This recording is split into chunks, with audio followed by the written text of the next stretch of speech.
Olá, meu nome é Matias Bren Garcia, sou aluno do MECAI, orientado pelo Luiz Gustavo Nonato. Esse trabalho é referente à classificação supervisionada de clientes com uso de dados abertos para análise de propensão comercial B2B realizado na empresa Rox Partner. O trabalho será apresentado em 4 tópicos: introdução, metodologia, resultados e discussão e conclusões. No primeiro tópico, a introdução tem como objetivo contextualizar o cenário de negócios que envolve o presente trabalho.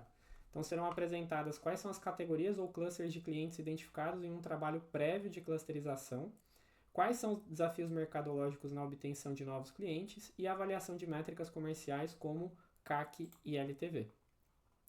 Quanto à justificativa, atualmente a gestão de relacionamentos comerciais entre empresas B2B continua sendo um grande desafio central nas organizações de serviços.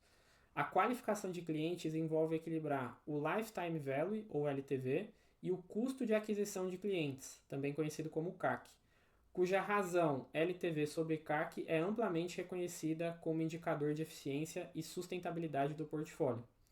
Esse trabalho aplica aprendizado supervisionado para identificar clientes com maior propensão comercial, utilizando rótulos derivados de uma clusterização validada pelos índices Silhueta, Kalinske e Dave Bowring. A abordagem se apoia nos princípios de segmentação estatística de Lousada e demais e permite a integração direta ao CRM, automatizando a priorização de oportunidades comerciais e favorecendo decisões orientadas por dados.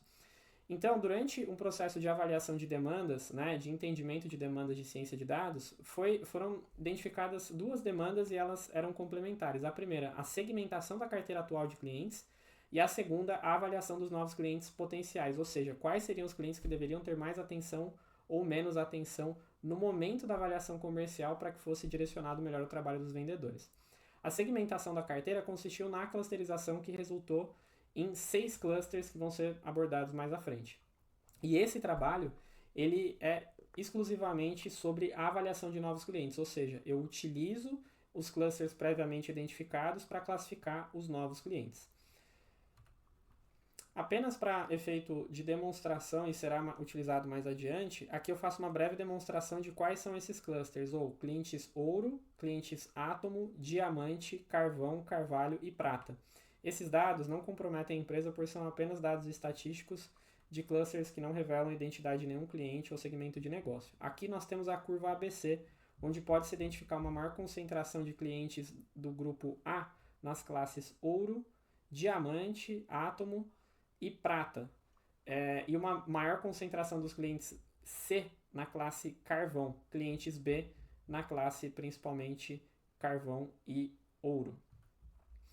Foi criado um mapa de valor dos clientes que visa demonstrar quem são os clientes gastadores, ou seja, que tem baixa frequência e alto valor, ou seja, o montante de compras, o valor financeiro que é despendido é alto.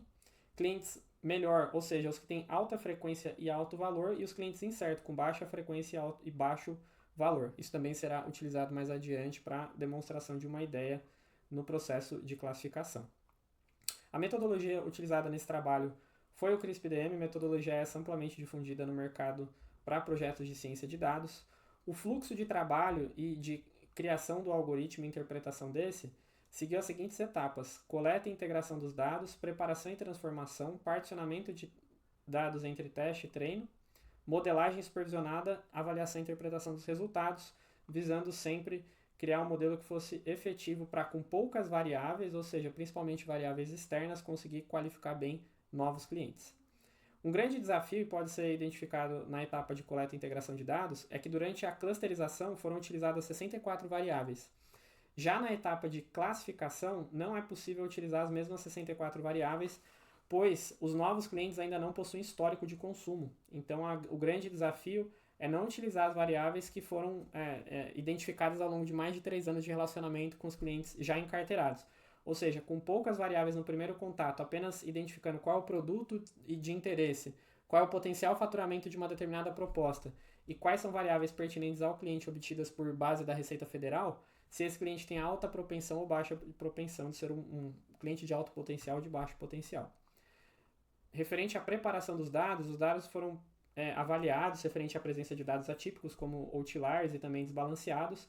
Foram realizadas tratativas como aplicação de normalização robustas, técnicas de undersample e oversample, codificação de variáveis categóricas, como demonstrado abaixo, por exemplo, o uso do Robust Scaler, centralizando os dados em torno da mediana ao invés da média, como no Standard Scaler aqui demonstrado. Referente ao balanceamento, foram aplicados tanto balanceamento oversample e undersample, e durante a etapa de modelagem, esses cenários foram testados para todos os modelos no Grid Search que aqui será apresentado. Bem, sobre o particionamento dos dados, os dados foram divididos em conjunto de teste e treino separado entre 70 a 30.